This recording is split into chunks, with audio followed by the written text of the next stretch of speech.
first, live, local. This is Fox 12 Now.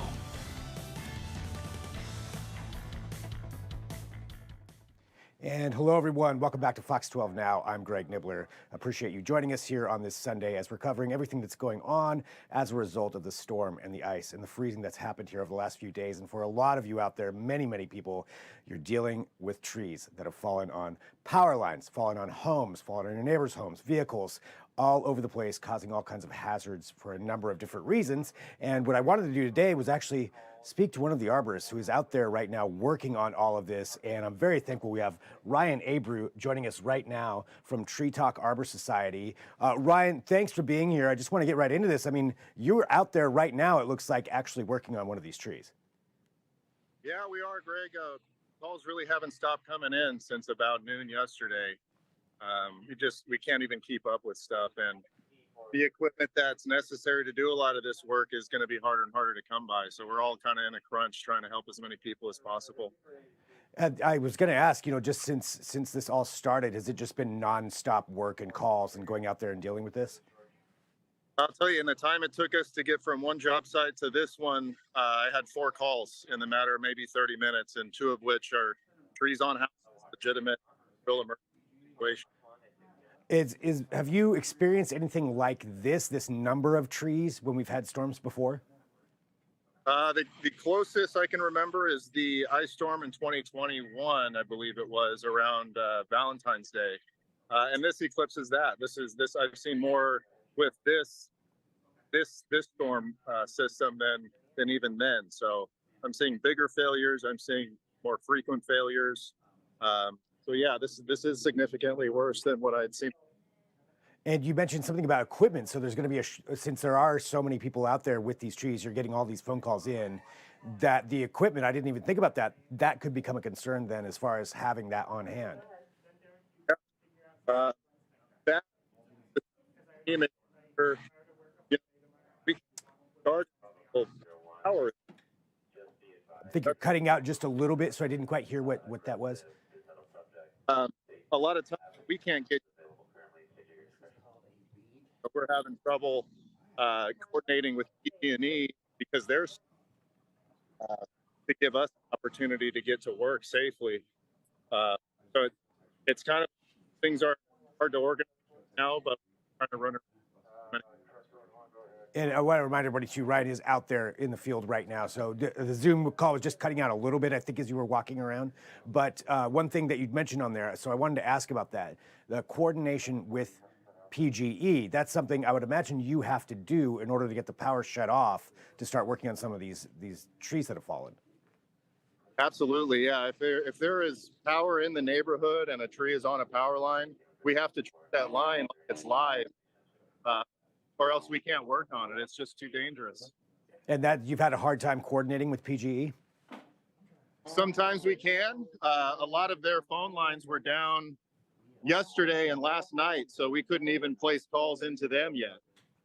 So that's frustrating. These are live power lines that are down there, causing, dangerous for both the people who live at the house and for you.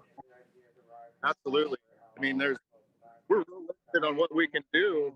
Even sometimes getting to these houses. I had a house yesterday. Yeah.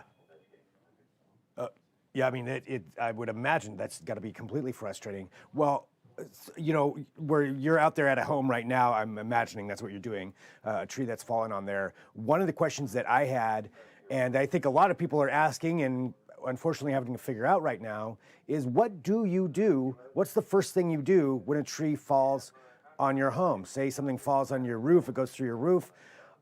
What are the first steps that someone should do in that situation? Well, the first step is to assess what situation. A lot of times there can be a tree resting on a house, and there's no further damage potential. But the first thing to do is take a look, make sure area, make sure your gas lines are still attached. If you cutting out once again. Let's see. Yeah, I think we lost your audio there. Uh-oh. There, I just heard the uh-oh. So, okay, for everybody who's watching too, we're live here as we're doing this. Really appreciate Ryan taking some time to talk to us here just while he's in the middle of the job. So I don't want to keep you too long either, but let's see if we can get some. You want to check your power sources first. Make Yeah, sure right that there, you don't. that works. Okay. You want to make sure that your power to your house is secure. You don't have any hazards outside, electrical hazards. Then check your gas lines. If you have any smells, any gases that are coming out, you need to go ahead and contact the utilities to get those shut off immediately. Then you need to start worrying about, is the structure safe? What size tree is on the house? If you have concerns there, I'm my people who call in to just go in the hotel, avoid the issue. And we lost part of the last part there, but I did hear, what you were saying as far as checking the power lines, checking the gas lines, checking the structure of the house, and determining if all of that is safe and what you're actually dealing with. And then is the first call that you make, should it be to an arborist?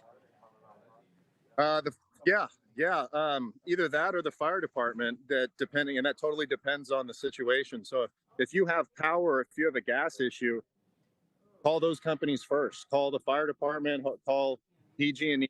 Get the help on the way, or at least get on their list, because I doubt that they're going to be able to send anybody out on a reasonable timeline at this point. It's kind of a state of emergency. So get those people called first. Call some tree companies if you have tree issues, and we'll get to you as soon as we can. Right now, a lot of our clients, because some issues are more emergent than others. Right now, all we have time to do is pull trees from houses, and we have to come back later and pick the mess up. But we're just trying to help as many people as we can right now. Man, right. I mean, I really appreciate you being out there working like this too. And I can only imagine, the emergency needs of a lot of these people who are having these trees fall on their homes, and let alone, just going back to PGE, PG&E, so whether it's gas or electric, those all have to be resolved before you can get to work. And so do you still have some homes out there then that you want to get to work on but can't because of those issues of those things not being shut off? 3 trees right now that we've got people either to live in there or I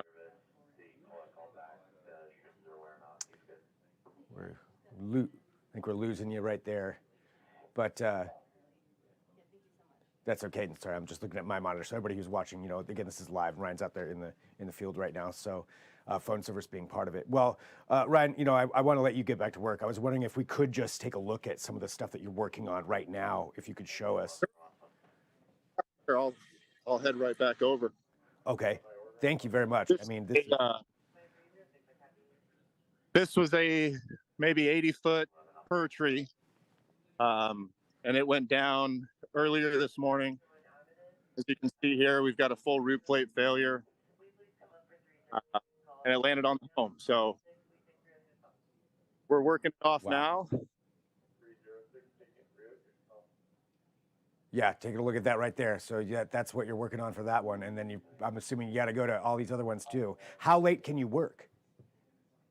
Well, that's going to be determined by each job site. We do have lights and the ability to work at night, provided we have power. But a lot of situations are just going to be too dangerous. Last night we called it quits around 7 because the wind just wouldn't slow down for us, and it was just too dangerous to keep going. Are you concerned at all with this potential incoming freezing rain and storm front coming in on Tuesday? Absolutely. Freezing rain is more of a concern for us than snow is, because it's heavier. And a lot of times these trees are failing because, in addition to all the extra weight from a snow load or an ice load, now they also have to put up with the wind forces. And so if you have a 150-foot tall tree, imagine how much weight is going to be on that sucker with on it. In February 2021, at that ice storm, there were 2 inches of ice over every single twig. So imagine that extrapolated to a 150-foot tall fir tree, and you get an idea of how much weight that tree has to carry. And now push on that thing with an 80-mile-an-hour gust, and they don't have a chance. Wow. So there's a lot more to be concerned with here coming up in these next couple of days. Well, anything else that you think people should know out there who are dealing with this right now or have the potential to deal with a tree falling on their home? I would recommend, just if anyone has any large trees on their property who it could threaten their home, take a really good look at that thing. Look at it when the wind is blowing, get an idea of what normal movement for that tree is, and keep if that movement changes. Uh, Also, check around the root system. If the root plates are lifting or the ground is moving, huge red flag. Uh, and how you're going to biggest disaster. I missed part of that, so I'm just going to restate what I think that you just said. So if you have some big trees around your house, take a look at them when the wind is blowing. See how that's the natural movement is. If something outside of that is happening, if the ground is lifting up where the roots are, those are all warning signs. And then what do you do if you see those warning signs? Uh, Really, at this leave, there's really nothing. Uh, Nothing that you can do at that point. yeah, just Yeah. Well, Ryan, thank you very much for joining me. I really, really appreciate it, and thanks for all the hard work you're doing out there too. It's a tremendously emotional thing for anybody who's having to go through this, and you're out there working hard to do what you can, and thanks for doing that, and yeah, man, stay safe out there as well. will do. I appreciate it, Greg. Thank you. Yeah, thanks, Ryan. All right, and just again for everybody too, Ryan's with Tree Talk Arbor Society, and Ryan, thanks a lot. I'll let you get back to it. All right. Thank you, Greg. So there we go. So for everybody watching again, we're live here with Fox 12 now. So we're live from the newsroom here.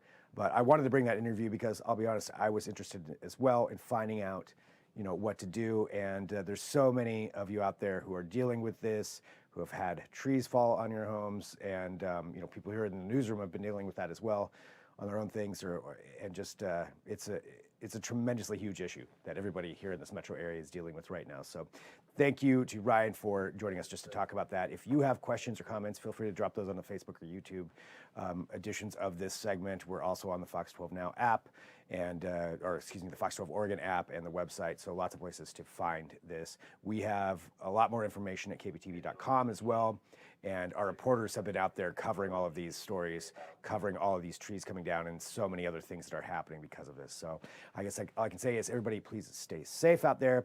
And if we have more updates and information to share with you, we certainly will do that here through Fox 12 Now and then our regular newscasts that are coming up as well. So thanks for joining. I'm Greg Nibbler. This is Fox 12 Now.